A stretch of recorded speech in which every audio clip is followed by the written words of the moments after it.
Hello, everyone. My name's Jared, and this is Teresa. Hi. We're from Recycle Right, and today we're actually at the Regional Resource Recovery Centre in Canning Vale, and what you can see behind us is our materials recovery facility, where we're currently processing a lot of Perth's recycling at the moment. So it's business as usual. We're processing about 300 tonnes per day, and of course, while recycling is great, it's National Recycling Week. There are actually a couple of other more sustainable measures or practices that can be taken that are a lot more sustainable compared to recycling. And we can avoid the need for recycling in the first place. And that sustainable step is waste avoidance. And so that is why we're holding this webinar today. We've got a few special guests, some special guest waste experts that we're lucky enough to be joined by today, and they're going to help spread the word about waste avoidance and give you all some really helpful tips on avoiding waste. So I'll introduce the guests now in the order that they'll be presenting today. So first up, we have the wonderful Paul Maloney, who is the Manager of Resource Recovery and Waste at the City of Melville. Next up, we'll have Connor Warren, who is the Waste and Sustainability Officer at the town of East Freo. And last but not least, we have the amazing Rebecca Prince-Ruiz, who is the founder of Plastic Free July. So just to give you a bit of an overview of the topics that we'll be discussing today, our panel of special guests will be discussing today. They'll be going over household waste, recycling, and the FOGO system. They'll be giving you some tips on reducing food waste, sustainable alternatives for everyday items, plastic waste avoidance, and of course, plastic-free July. So just in terms of the structure of our webinar today, we're going to allow our special guests to give their presentations first. And then at the end of the webinar, at the end of the presentations, we've allocated time for discussion and some questions. But please type in your questions during the webinar, during the presentation, and we will go back to those questions at the end of the webinar into the chat. And we'll go at the end of the webinar. We'll just ask everyone to read out your questions. We'll try and keep this as interactive as possible. All right, so without further ado, I'd like to introduce Paul Maloney. Wouldn't mind to share your screen. I certainly will. Thank you for the introduction there, Jared. Okay, as for the invite, again, thank you very much for the opportunity to do this. I'm happy to help out. As the introduction was, I work at the City. We've just recently rolled out, July 19, our FOGO rollout after a trial in October 2017. So here to have a quick chat, and I promise to keep it to 5 minutes because I do ramble on. Just a quick chat about food waste and FOGO. So basically, why FOGO? I know we've got a lot of professionals on here as well, so I'll try not to get too much stuck into it. But aside from the waste avoidance and resource recovery strategy of 2030, the most recent one, it outlines a range of strategies and targets, which obviously include increasing the recovery rates and the provision of a consistent 3-bin curbside collection system. The city looked at FOGO in the general waste as being a wasted resource. So we looked at trying to separate this from the other waste categories. As FOGO, the food waste and garden organics accounted for about 50% of the contents of the old general waste bin. We wanted to recover that rather than bury it or eventually go down the path of burning it. So we looked at maintaining a best practice approach. This is my biased account of it, of course. We looked at collecting the nutrient-rich food waste alongside the garden waste, which obviously will result in a higher quality compost used on the farms, parks and gardens. Obviously avoiding organic waste going to landfill, which produces harmful methane gas. And it's a wasted organic waste by landfilling it, or it's a wasted energy source, trying to get energy out of it by sending it to an energy from waste facility. So what goes in FOGO? It's a little bit more in depth, being a commercial process than your backyard FOGO. You can do the dog poo, kitty litter, your raw, cooked meat, bones, seafood, etc., onions and citrus. So we've always stood by, if you give the right person the right tools, they'll get the right job done. So for separating their waste, we've tried to provide as much tools, assistance, education as possible, which has actually improved the recovery rates. We've increased our diversion from landfill to its highest level. And we're obviously assisting and actually meeting now and exceeding the state targets for 2025. So we're on our way to go. So basically, we saw this as an opportunity like no other in Western Australia, where what was once a waste product produced by residents in the kitchen, in their own gardens, can now be turned into a nutrient-rich blend that will soon be available to be used on the very gardens outside the very kitchen windows where this once wasted product was originated from. We just saw that as a best grassroots, relatable example of recycling, closing the loop, and actually making a difference from your very own household. The food. Now, we've tackled one behaviour change. The next one now is to go through the waste avoidance side of things. So it's all good that we're processing it, but we need to kind of really cut down on it. Now, I know a lot of people know there's some really cool facts and figures about food waste in WA. The world alone is horrifying, to be honest. Basically, the average household roughly sends about 4.9 kilos of food waste to landfill each week. With the FOGO system, we're collecting about 3.29 kilos per person. So it's a really good way of avoiding this material being a waste. So Aussies are still throwing out, it's about 7.3 million tonnes of food per year, which costs about 20 billion. It's about 5% of the greenhouse gas emissions as well.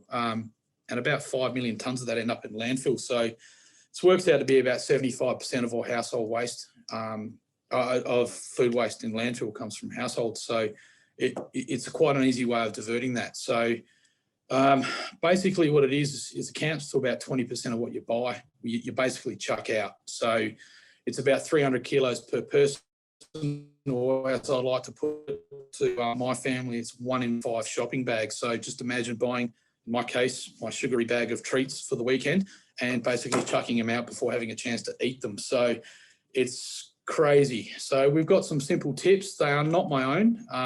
One of them I've sort of made, relates really well to me, but I use them in our household and it kind of staves off the madness of chucking stuff out. So basically, look, it just takes a little bit of planning to reduce your food waste. It's not hard.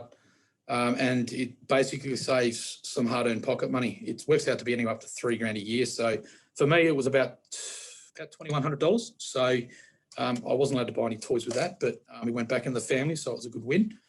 So the 8 ideas I've got, and I've got this stuck up on my fridge at home, was basically buy less. It's nice and easy, less spoilage, less waste. As we put it in the family, MasterChef it. If you cook it yourself, you plan, we save an absolute bundle by making our own meals. I'm lucky my wife's an exceptional cook. We make extra there, so we take leftovers from work, which sure as hell beats the 2-minute noodles. And the leftovers go to the kids, which beats soggy sandwiches for them. So number 3, we cook our meals in batches as well. So we plan ahead and I freeze. So come Friday night when we can't be bothered cooking, we've got plenty of meals in the freezer there. Saves on waste, saves on a lot of time. And before we go out shopping, always check your fridge, your pantry, so you know what items are in there. You're not doubling up. Saves you a fortune too. Make a shopping list, stick to it. I can't stress that one enough. And for me in particular, this one's really relevant. I tend to eat before I go shopping. Otherwise, my bill doubles faster than my belt size. I tend to buy a lot of unnecessary things when I'm hungry and walking around the shops. So just bear in mind that's an absolute cracker for me. Reusable shopping bags. Of course, plastic bags are excellent. They're really hard to find now. With your reusable shopping bags, I actually stick all my soft plastics into one. So when I go to the shops, I get a chance to take them out, stick them in the recycle bin at the same time. So less waste and give the packaging back to where it should be. Storing the food correctly. I've gone out and bought a whole lot of these nice containers as well. So my pantry's, nothing spoils in there anymore, cereal and everything like that. The fridge as well, vegetable crispers are a godsend for keeping your fruit and veg nice and crispy. Once a week and every fortnight, I become Sadie, the cleaning lady. I do a weekly check of the fridge and the pantry. and every fortnight clean it out. It just makes a lot more space in there, stops wastage. So there's no hidden nasties or growing things you find behind the stuff in your fridge. And lastly, compost or worm farm or even bokashi. It's just don't landfill it. It's an absolute waste. So unless, of course, if you can't home compost, look, it's all the more reason to try and go to FOGO. This one is so apt in my household. I catch my kids and possibly myself with an open fridge door staring into it. You're not hungry, you're bored. That's then to save a bit of money as well on top of it. So look, that's it. That's a quick overview. If there's any questions, fire away. But I will end my webinar on a pearl of wisdom I passed on to my son, who doesn't reckon it's wisdom, says more of it's a dad joke. It was actually as part of his homework, he asked me, what kind of educational skills and experience do you require to work in waste? And I said, none, son, you just pick it up as you go along. Thanks, everyone. Thanks, Paul. That was awesome. Really love those slides. All right, so we'll keep the presentations moving, and we'll save the questions and discussion for the end of all the presentations. So next up, we'll move along to Connor Warren from the town of East Fremantle. Connor, if you want to share your screen. Cool. Hi, everyone. Today, I'm going to do a little bit of a different presentation. So I'm used to doing a lot of community engagement out in community groups and stuff like that. So I'm just going to do a lot of stuff with my hands and show you some products and things like that. But first of all, I'd just like to acknowledge the country we're meeting on today. So from where I'm at East Fremantle, I'd just like to pay my respects to the elders past, present and future and emerging. So basically today I'm going to be talking about sustainable swaps. So that's things that you might have at home already. You don't have to go out and buy super expensive products. You might have these already in your kitchen drawer or in the shed, somewhere like that. So I'm going to start off with basically talking about two separate areas in your household where you typically produce quite a high quantity of waste, and that's typically your bathroom and then also your kitchen. So there's some simple things you can do in your bathroom, for example, which will help you reduce your waste consumption overall at your house. So for example, moving to things that are compostable. So a lot of the items we use in our kitchen or bathroom, which we throw out, tend to be single-use items. So things like your Q-tips, which you put in your ears to clean your ears, your toothbrushes, your dental floss, makeup wipes, and your cotton buds and stuff like that. They're all single-use items which typically don't break down easily in the environment because they have plastic residues or they have components which are inorganic and basically don't break down easily. And East Fremantle is another local government that recently moved over to the FOGO system. So that means that we can take a lot of organic waste in our green, lime green bin, which basically gets further processed and gets turned into a high nutrient-rich compost. So I try and promote, even though we've moved to the FOGO system, the next step is waste reduction and avoidance altogether. So for example, buying things like compostable Q-tips, which can break down very easily. A lot of people, for some strange reason, put these down their drain, which actually can clog waterways. They can end up in your oceans, which obviously is not ideal. And the same thing which happens with things like dental floss. So opting for compostable dental floss, which can either go in your general waste bin or if you've got a home compost. And then also other things, so for example, single-use razors. So things like this, so this is one that I use at home. Surprisingly, I do shave. And this is one which can basically be used over and over. So this costs about $30. And then the refills themselves are about $2. So it's quite a cost-effective way to reduce your waste at home. And also it saves you some money on the side as well. So in relation to your kitchen, this is quite an interesting one. So a lot of people actually have these products at home anyway. So you don't have to go out and spend a fortune to get these products. So for example, something like this, which is basically something simple. It's just a simple food covering. You don't have to use something like this. You could use a plate inverted onto the top, or you could get something like a beeswax wrap, which does the exact same thing. And these are quite inexpensive to make. You can buy them also. There's some great websites such as Flora and Fauna, which sell them as well, but it's up to you. You don't have to do that. So yeah.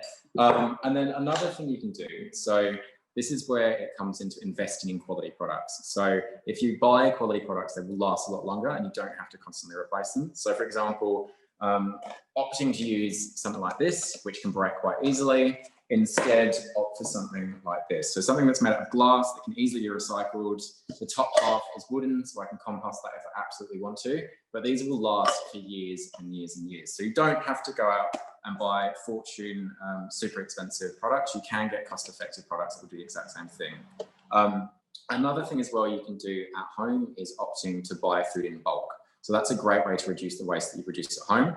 You can go to various bulk food shops around Perth, and you can buy anything in jars. They tear it, they charge you for the quantity of what you buy, and you don't get all the unnecessary packaging that you otherwise wouldn't need. Another thing you can do, so a simple swap, is things like tea bags. So these can be composted through the FOGO process, but if you want to reduce the waste altogether, you can opt to loose leaf tea, and you can buy one of these fun little things to use for your tea instead. And that's a super, super simple way to reduce your waste consumption at home. So you can basically just put that tea straight into your garden or into your FOGO bin, depending on if you're on a FOGO system or not, which will help you reduce your waste with simple things like that. So, and another one which is quite topical.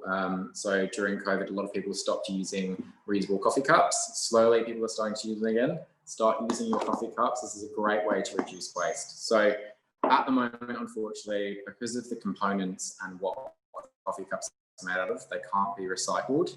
So every single coffee cup that is being produced at the moment in WA is being sent to landfill, unfortunately, unless you are home composting at home and you have the ability to do that. So if you can, either dine in, have your coffee in the restaurant or the cafe you're at, or opt to use a reusable, either a coffee cup or just a typical coffee like tea container from home that you've got already.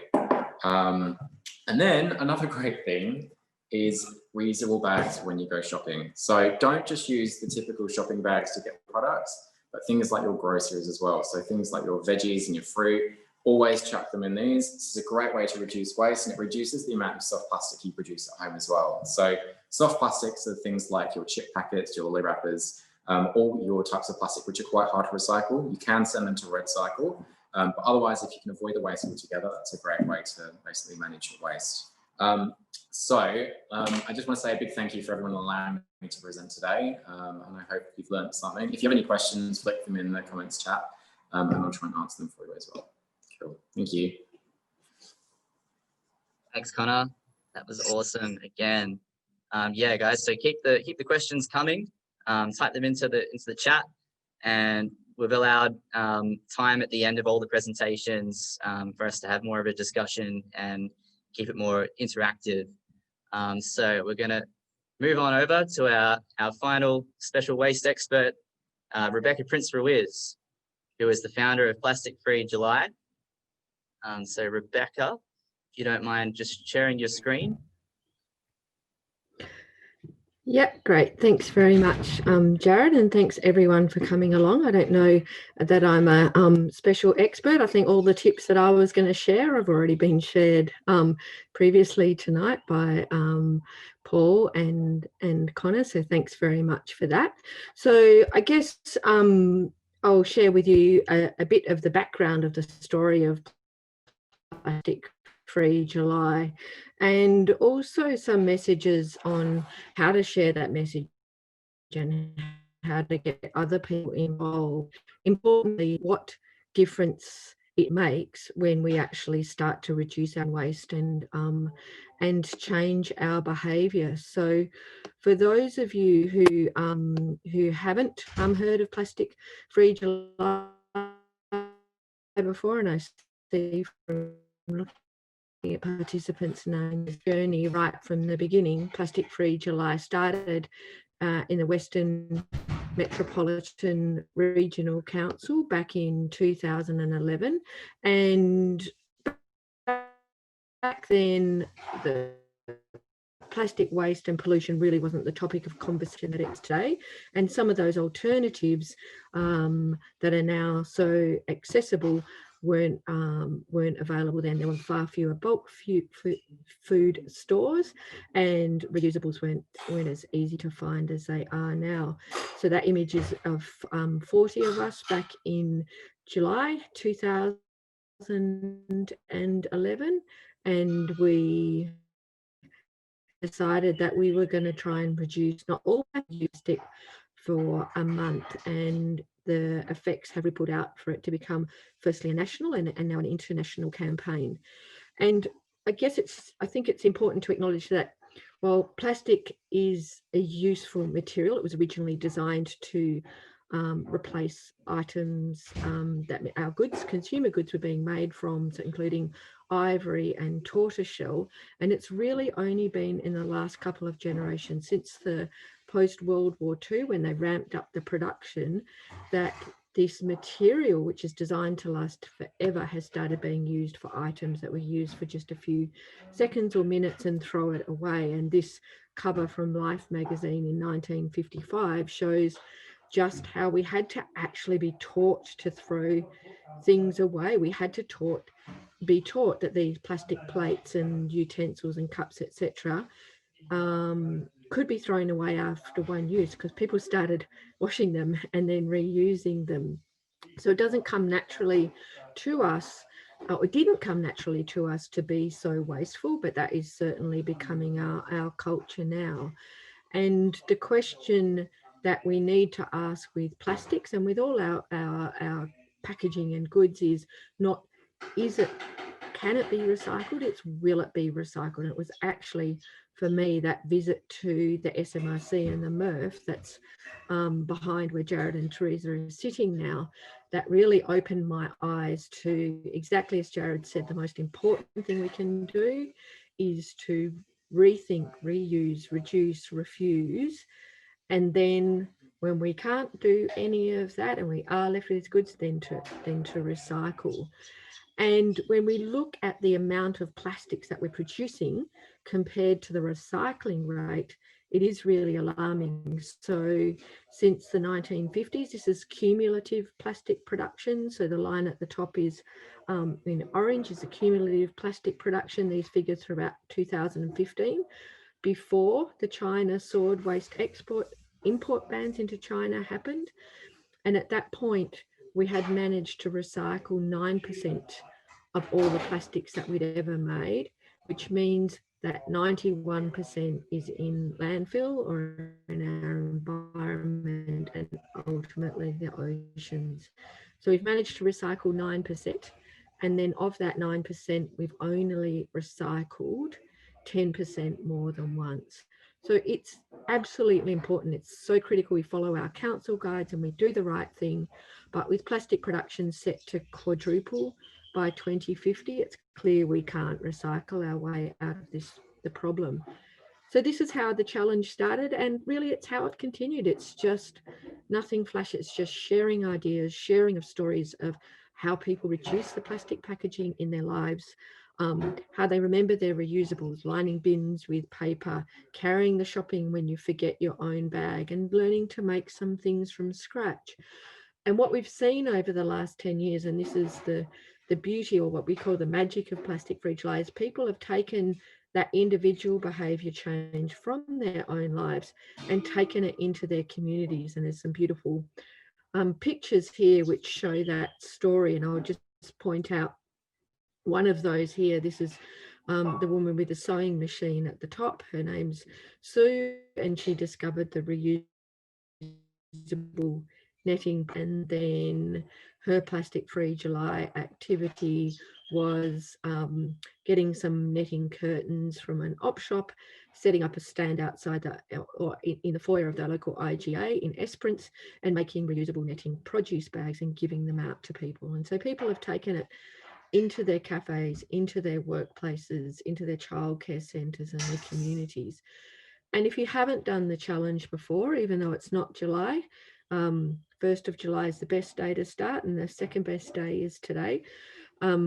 Really encourage you to head to our website, because we've got lots of tools and resources in there. We've got stories of how people have made change in their own lives, in their children's school, at events, how local government has taken the challenge, and a real range of stories in there, as well as we've got posters and different tools. And it really is that ripple effect of that really starts with individual behaviour change and adds up. And I think that when we empower individuals and we make change in our own lives, and we do it as a community at once, and we start to share those positive stories of solutions and the impact, we're not focused on the problem, we're focused on the solution.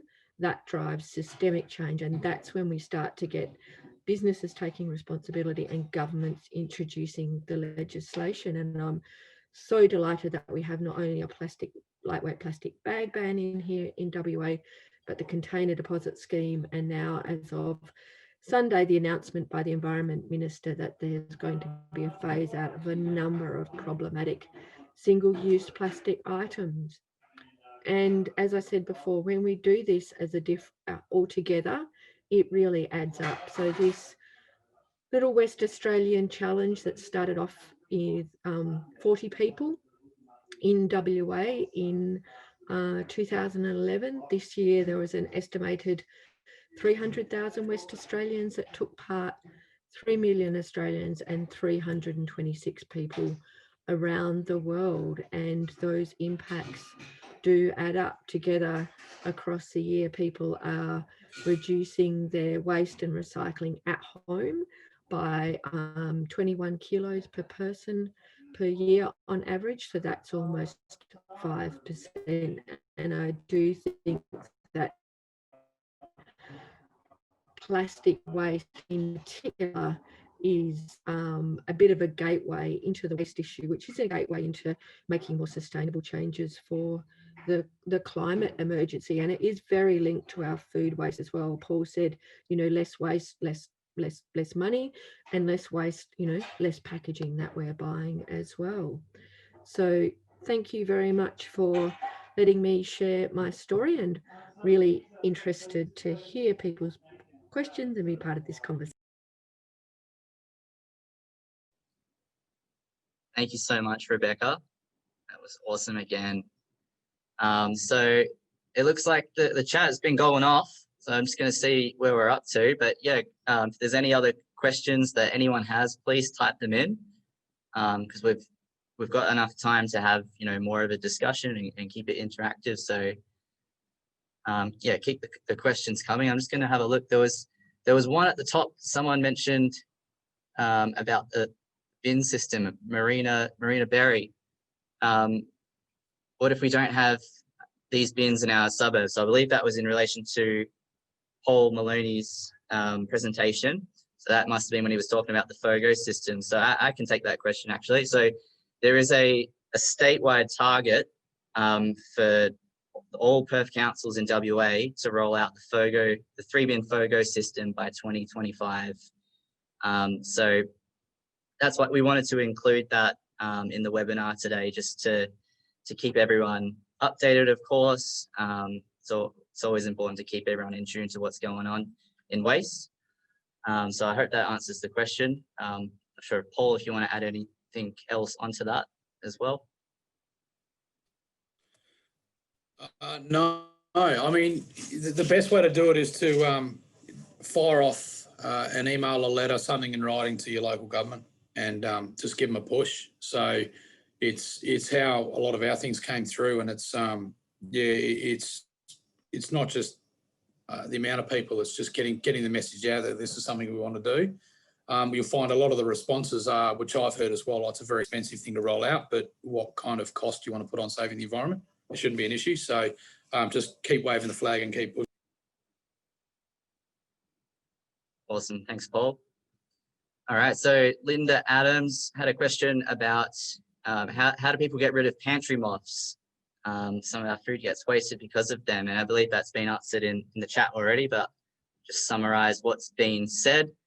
So Megan Pluster recommended to stick dry goods and cereal products in the freezer for 24 hours before going into the pantry in airtight containers. It kills off any pantry moths. And Paul also added they hate essential oils, and to mix eucalyptus and peppermint oil and cedarwood as well. So about 7 drops of each will work, but a little trial and error. Awesome, cool. So that one was cleared up.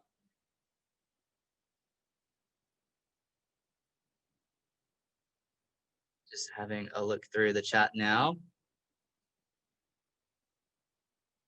Oh yeah, so just in terms of this webinar, it has been recorded and it will be available to view in the future. So you can find it either on the Recycle Right website or also on the Recycle Right Facebook. So if you're not already following us on Facebook, find us on Facebook at Recycle Right WA. Give us a like and you can keep updated with all things Recycle Right.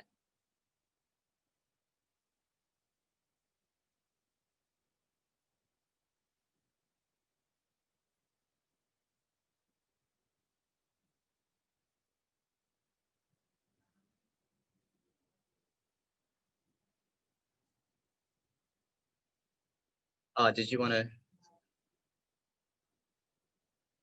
Oh, okay. Sorry, I just missed where that one was. Valerie. So Valerie's asking what percentage of items that are collected in the yellow bins are actually recycled or baled up and sent to overseas markets in WA. So the average recovery rate that we have at the materials recovery facility here, so we're located in the Regional Resource Recovery Centre in Canning Vale right now. So this is our MRF. We process a lot of Perth's recycling at the moment. And at the moment, our recovery rate is 85%, which is pretty good. Obviously, there's still room for improvement. So that's why waste education is really important. For those who don't know, we actually do take tours here at the Regional Resource Recovery Centre. We are running a lot of tours this week. We're also running a community tour this Saturday. So we still do have a few spots left. So if you are interested in coming along on a tour, you can contact us either on Facebook or through the Recycle Right website. You'll be able to contact us there. So I definitely recommend coming on a tour and you can always learn more about recycling here.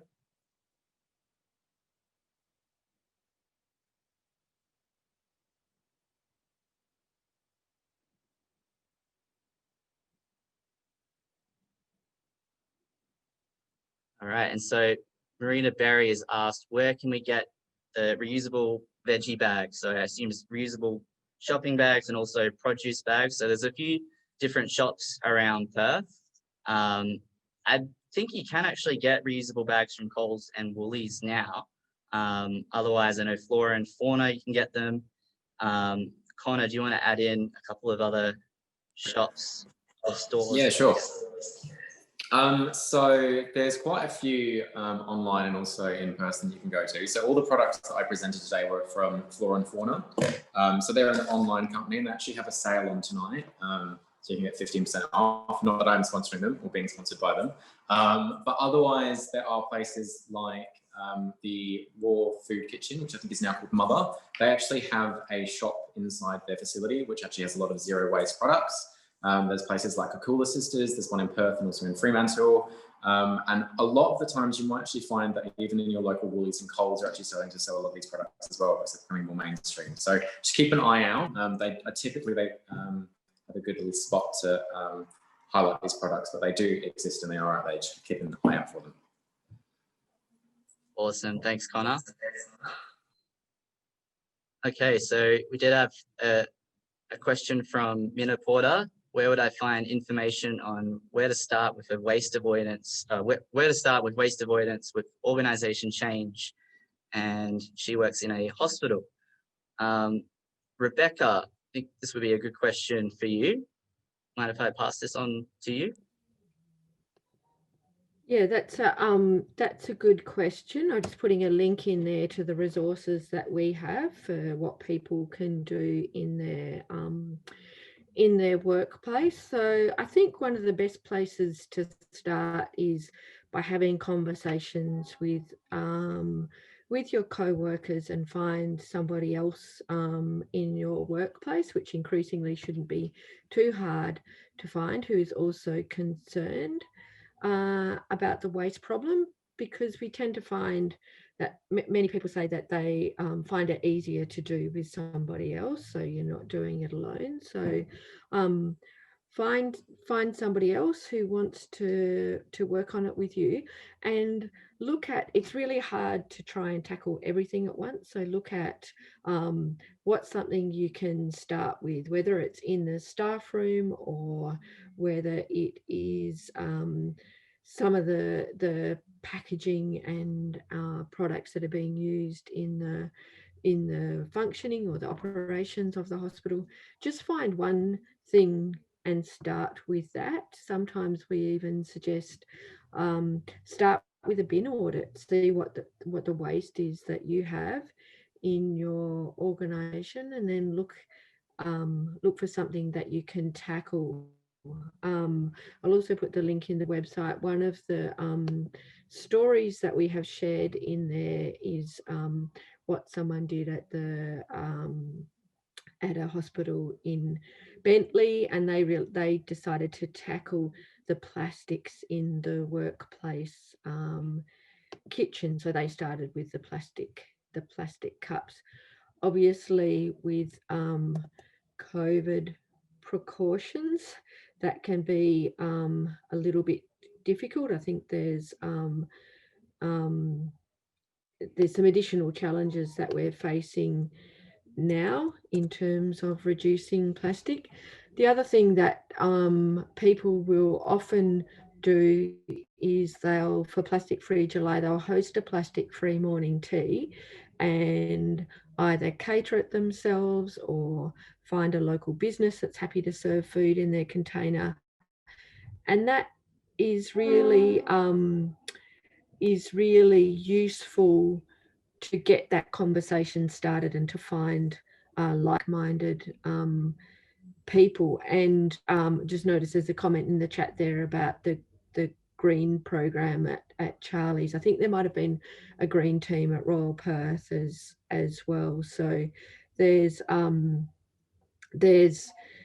look for stuff that's happening in other hospitals, and we're also happy to connect with us through Plastic Free July, and we're also really happy to support organisations as well. It's hard to do everything, but if you start with one thing and rather than trying to tackle everything at once, and then you get that positive, you have success with that, and then moving on to tackling the next thing, whatever that next thing is in your organisation. Awesome. Thanks for that, Rebecca. So moving on to the next question that came up from Megan Plaster. It's so hard to know what can and cannot be put into the yellow top bins to actually get recycled. Can we access stickers to put onto the bins and to guide people, especially those in communal living flats, to educate others? So this is a great question. It can be a bit tricky in communal living and flats and multi-dwelling units. So the best advice I could give is to obviously get in contact with your council first to see if they've got any resources. Otherwise, Recycle Right, we do have a lot of resources to help you out with. We've got flyers. I believe we do have stickers as well. But yeah, please get in contact with your council. Otherwise, get in contact with us.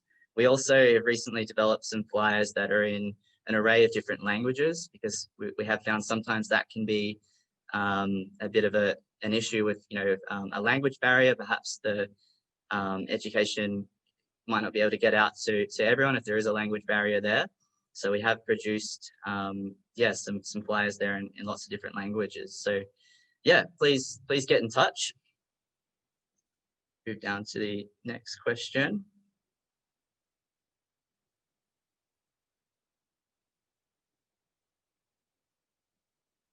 Tracy Van Denberg is saying Biomi sells some great plastic-free items, plastic-free packaging when they ship too. Linda Adams, by the way, feedback for the EFC, having the bin inspectors checking our bin contents was really helpful. That's awesome to hear. Tanya Hillan is asking, can you put yogurt lids or lids from steel cans in yellow bins? Okay, so that's a good question. So generally when it comes to plastic containers and plastic items, so something like a yogurt lid, does depend on the size. So the general rule of thumb with plastic containers is just to measure it by the size of your hand or your palm. If it's about the same size as your hand or bigger than your palm, then that's okay to put in the recycling bin as long as it's clean, obviously. If it's smaller than palm of your hand, then the advice would be to put that in your general waste bin. And then when it comes to steel lids from steel cans, they're okay to go in the yellow bin because they're really easy to separate here and process at our MRF because they're steel, they're magnetic. So yeah, steel lids are fine to go loosely in your yellow bin. And Leah is asking, where are bulk buy shops near me? I am from the city of Coburn with no FOGO bin yet. It's a great question. I'm not too sure. I'm not too familiar with the Coburn area. Do any of our guests know about any, or anyone perhaps in the chat know of any? Oh, here we have had a response to that question somewhere in the chat. Oh, there. Sorry. Yeah, I think Leah. So try the storehouse in South Freya or Kakula's sister in Freya Central. Another good option as well is to check out, there's a Facebook group called Zero Waste and Plastic Free Living Perth WA. And they have a lot of links in there for local stores that have bulk food, also zero waste shops, and then also cafes that support responsible ownership of coffee cups and stuff like that. So it's definitely worth checking that Facebook page out. And there's a lot of experts that know a lot more than what I know that can answer some of those questions as well. Awesome, thanks, Connor. All right, so one moment. We did have another question from Deidre Sanders. Some cafes and food trucks are using biopacked drink or food containers. Do the panelists think this is a good option, or is it greenwashing? Paul, I'll hand this one over to you. Yeah, look, greenwashing, I saw that question earlier. It's sort of it's a pretty unsustainable practice. It's a promotion of you being an active recycling, you're a compostable company when you're really not. So in other words, fraud. So it doesn't happen too much in WA that we know of. In the early days, even before FOGO, there were some people out there claiming some items were recyclable, but not. The Coles question earlier, yeah, don't be fooled. Just keep an eye on the difference between degradable and compostable. They're both different. One's microplastics, the other one's actually compostable. So we have seen some food trucks out there that have a number of, and good on them. They're doing some really good compostable products out there. You just keep an eye on looking for the two symbols. I don't actually have them on me at the moment, but it shows you what's a compostable product or not. So keep an eye out for those. There was some particular food vans under in South Perth that were running fully compostable plates and cutlery. Good on them. And I've checked them all because I love a good feed. And yeah, they're all 100%. So it's just a matter of making sure, obviously, then you've got the processing that can back this up as well. So we can take them at the city of Fremantle, East Fremantle and Fremantle. We've just got to let the SMRC know that they're coming through. And we are looking at trials for this in the future. And the SMRC have been doing some really good trials with some compostable cups, plates and cutlery. So yeah, it's on the move. It's good. Thanks for that, Paul. I think I would just add to that. Yeah, you're absolutely right, Paul, that things can be legitimately compostable, but we need to make sure that we have not only the processing facilities, but also the collection facilities as well. Like if you're putting this stuff in a public place bin, no matter how compostable or biodegradable it is, it's likely to end up in landfill. And I think the other thing that we need to think of moving forward, and particularly with this announcement that the Minister made on Sunday in terms of the phasing out of these single-use plastic items, ultimately we don't want to be shifting from single-use plastics to single-use whatever other materials, and then in 10 years time we've got, you know, instead of the plastics crisis we've got a paper crisis or the bamboo crisis. Everything that we use and we create has a cost and a footprint to it. So the more that we think in terms of that waste hierarchy and look for opportunities to reduce and refuse, whether that's as individuals taking our own containers or having boomerang systems for container or cup returns. There's a lot of those on the market now, or wash up stations at events that I know a lot of local governments. We do need to think about the solutions in terms of that waste hierarchy, because at the end of the day, we're not using our resources sustainably. And as all of these different types of packaging start to evolve and come onto the market, we need to make sure we do have the collection and the processing facilities to actually deal with them. I just add something as well. So one thing that was really exciting last year, so the town hosts the George Street Festival every year. And last year we had a big focus on reusable items. So we actually banned the use of single-use products on the day. So everything from plates, cutlery, bowls, straws, everything like that. And what we did instead is we partnered with a company called Go-To Cup. And they're a reusable service that basically provides things like reusable cups, reusable plates, cutlery, utensils, glasses, everything. And basically what happened was, instead of all those items typically packaging from the food vendors that would go into landfill, they went into our return bins, which are then taken back to Go-To Cup, who wash them and reuse them for other events.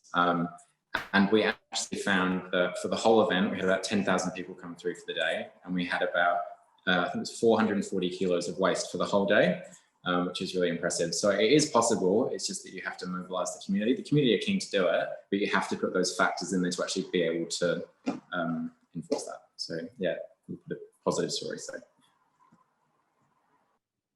Awesome. Thanks for that, Connor. Okay, so just moving down the list, there was another question from Valerie. Do some loads from trucks that have collected recycling get tipped straight into landfill because they're too contaminated with non-recyclable items? This isn't usually the case in terms of when the recycling trucks pick up the recycling from the curbside and they take it to the materials recovery facility. If the contents from the bin is really contaminated, the facility is designed to basically remove this contamination, as well as the manual sorting that goes on here as well. They will try to remove as many contaminant items as possible, things like bulky items, ropes, hoses. You'll be surprised at the types of items that come through here, unfortunately. Which we actually have here on display at our education centre. We've actually got a helium tank sitting over there. We've got a car battery. And we've got a electrical bicycle battery that's half exploded, as well. You can tell it's half exploded. And that brings me to another issue in terms of contamination in recycling. There are certain items that should never go in any of your curbside bins, things like aerosol cans or batteries, as these can also start fires. They can either start fires in back of a waste truck, or an aerosol can needs is a bit of compression if it still has fluid inside, and it can combust. And what's in the back of a recycling truck? Lots of paper and cardboard, obviously.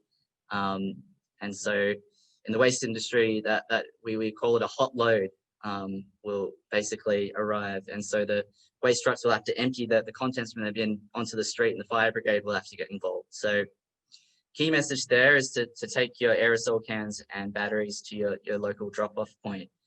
And how you can find your drop-off point is using the Recycle Right app or the Recycle Right website, which we have a Find My Nearest option on there. I hope that's answered the question there. Just going to scroll down the chat.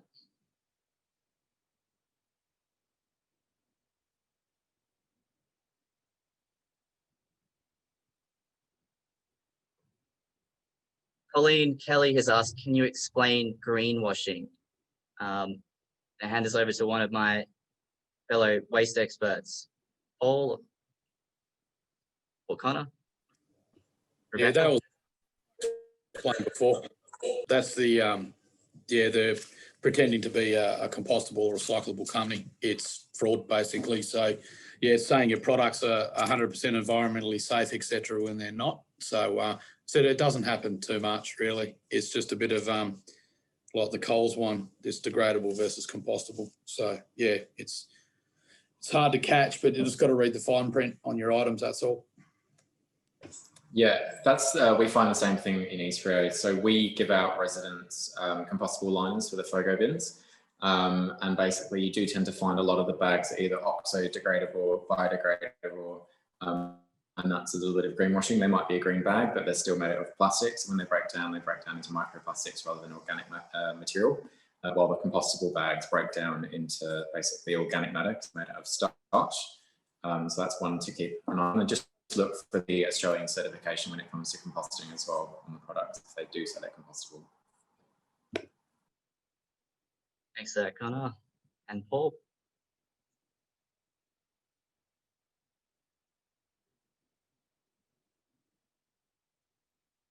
Yes, Sorry. we had a comment. Oh, sorry, go Paul.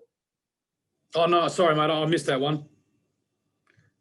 I didn't mute my phone. I muted everything else but my mobile. Sorry, I missed the question. Oh, that's all right. So it's not quite a question, but a comment from Wendy Corrick. There's actually a community chat happening tomorrow at Piney Lakes by two ladies from the REN, which is the Waste Reduction, Recycling and Education Network. So they are affiliated with the SMRC and Recycle Right as well. So that starts at 11 a.m. There's still plenty of spots. So if anyone's free tomorrow at 11 and you want to learn about more about waste education, I definitely recommend attending that event.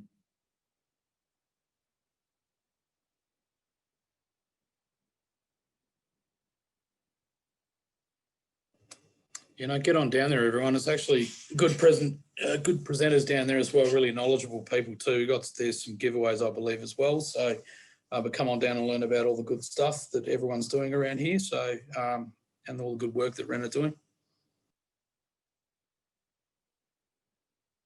Thanks for that, Paul. Okay, so Linda Adams has asked, can we get recyclable/compostable kitchen bin liners? So that's a good question. I mean, obviously, get in contact with your council. It does depend on which council you're in, but you can certainly purchase compostable kitchen bin liners from different shops. So you just got to make sure that they're fully Australian certified compostable bags. I shouldn't say bags, bin liners when you're looking for them. And so I know you can certainly purchase them from Bunnings. They definitely sell compostable kitchen bin liners from there. The brand is called Maze, I believe. Can I just add something to that one as well? So for East Fremantle residents, if there's any residents from East Free, you're welcome to come into the town hall and pick them up. But otherwise, we recommend you to buy them from Composter Pack. So they're the company that actually produce the liners that we give out. And there's also Cardio Biopack, which produce compostable liners as well. But we do have information flyers. I know Melville and Fremantle also give those out as well. So if anyone needs any information, just go to your local government. You can get them from the Fremantle Recycling Centre. Melville have them from their libraries and I think their Civic Centre. And we have them from our town hall as well. So, yeah. Thanks for that, Connor. Tanya had a question. Are there any facilities that will recycle long life soy milk containers? So this is a great question and another perfect case of greenwashing, actually, which you'll find when you look on the side of a long life milk container, you will see a little recycling icon.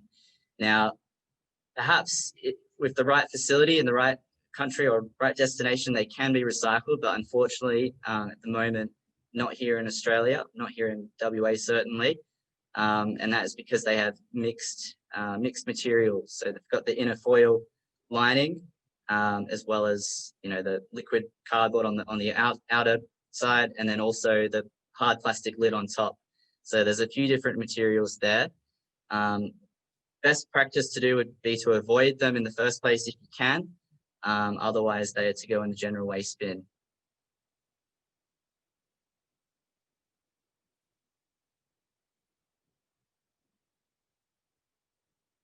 Yeah, so I just noticed the time here, guys. So we're at 6 58, a couple more minutes. So I think we're going to wrap it up there anyway. So thanks again to all our special guests that presented today on waste avoidance. This was amazing. And thanks to everyone for attending as well. Thanks for sending in your questions. Really appreciate it. So yeah, so this webinar will be available to view online. You can find it on the Recycle Right website or also on our Recycle Right Facebook page. And also our YouTube channel. So there's a lot of other videos available on our YouTube channel. So check that one out as well. Awesome. Okay, thanks everybody. Thanks, guys. Till next time. Thanks, everybody. Cheers all.